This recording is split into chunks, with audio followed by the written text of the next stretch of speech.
আজকে আমরা যে ইন্টারভিউ নিচ্ছি আজকে গণতান্ত্রিক দিবস উপলক্ষে শহীদ নূর হোসেন দিবস পালিত হয়েছে এবং সেখানে সাবেক প্রধানমন্ত্রী শেখ হাসিনা তিনি একটি ফোন আলাপ তার ফাঁস হয়েছে। সেখানে নির্দেশনা দিয়েছিল যে আওয়ামী লীগ এবং আওয়ামী লীগের যে একটি অফিসিয়াল ফেসবুক পেজ আছে সেখানে নির্দেশনা ছিল সবাই সেখানে নামবে।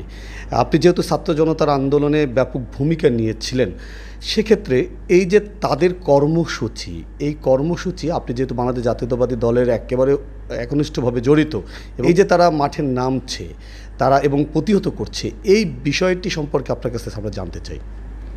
এটা হলো আমাদের দেশের বিরুদ্ধে প্রাক্তন প্রধানমন্ত্রীর একটা ষড়যন্ত্র।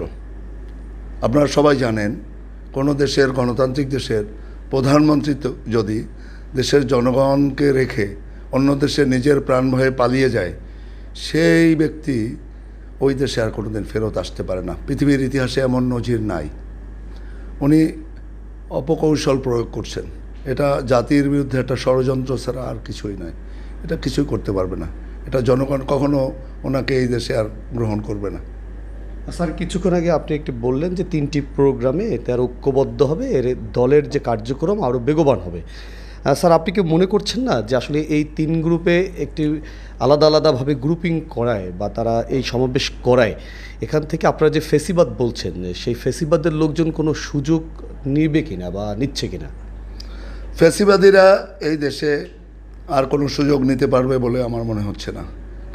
কারণ 5ই আগস্টের যে বিজয়, সে বিজয়ের পরে এই জাতির মধ্যে যে আকাঙ্ক্ষার সৃষ্টি হয়েছে, যে প্রেরণার সৃষ্টি হয়েছে, যে উদ্যমের সৃষ্টি হয়েছে, এই উদ্যম, এই প্রেরণা, এই দেশত্বপ্রেম, দেশত্ববোধ, এটা কোনো ফ্যাসিবাদীকে আর এই দেশে স্থান দেবে বলে আমার মনে হচ্ছে না। স্যার, সর্বশেষ একেবারে আপনি ব্যস্ত, অত্যন্ত ব্যস্ত রাজনৈতিক কর্মসূচি পালন করেছেন। আপনি বাংলাদেশ জাতীয়তাবাদী দলের একেবারে আপনি কাজ করে যাচ্ছেন এলাকাতে। স্যার, বিষয়টা হচ্ছে সামনের দিনে বিশেষ করে এই যে আপনাদের দলীয় যে একটি গ্রুপিং কাজ করছে, আসলে এটিকে একত্রিত করার কোনো আপনি উদ্যোগ গ্রহণ করবেন কিনা? স্যার, অবশ্যই আমি গ্রহণ করব। যেহেতু এটা আমার দেশ, এটা আমার মাটি, এটা আমার শরণখোলা জনগণ, এরা আমার প্রাণের লোক। এদের কোনো বিভক্তি দীর্ঘদিন চলবে এটা আমি হতে দেব না। আমি সবাইকে নিয়ে চেষ্টা করব এবং যখন সময় আসবে নির্বাচনের আগ মুহূর্তে সমস্ত শক্তি ইনশাল্লাহ এক হয়ে যাবে। স্যার, আমরা একেবারে শেষ পর্যায়ে, আপনিও ব্যস্ত, শরণখোলার আপনি সন্তান, আপনি শরণখোলার গর্ব হিসাবে অনেকে আপনাকে পরিচয় দেয়।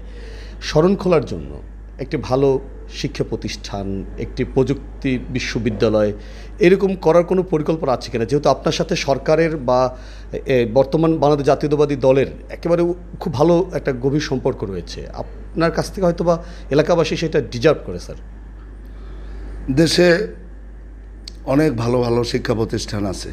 আমরা যেহেতু একদম প্রত্যন্ত অঞ্চলে, অবহেলিত দক্ষিণাঞ্চল, এখানে উন্নত মানের শিক্ষা ব্যবস্থা নাই, সেরকম প্রতিষ্ঠানও নাই। আমি চেষ্টা করব যাতে আমাদের এলাকায় উন্নত মানের প্রযুক্তি নির্ভর শিক্ষা প্রতিষ্ঠান, বিশেষ করে কলেজ, ইউনিভার্সিটি হয়। সেজন্য আমরা নিরন্তর চেষ্টা চালিয়ে যাব।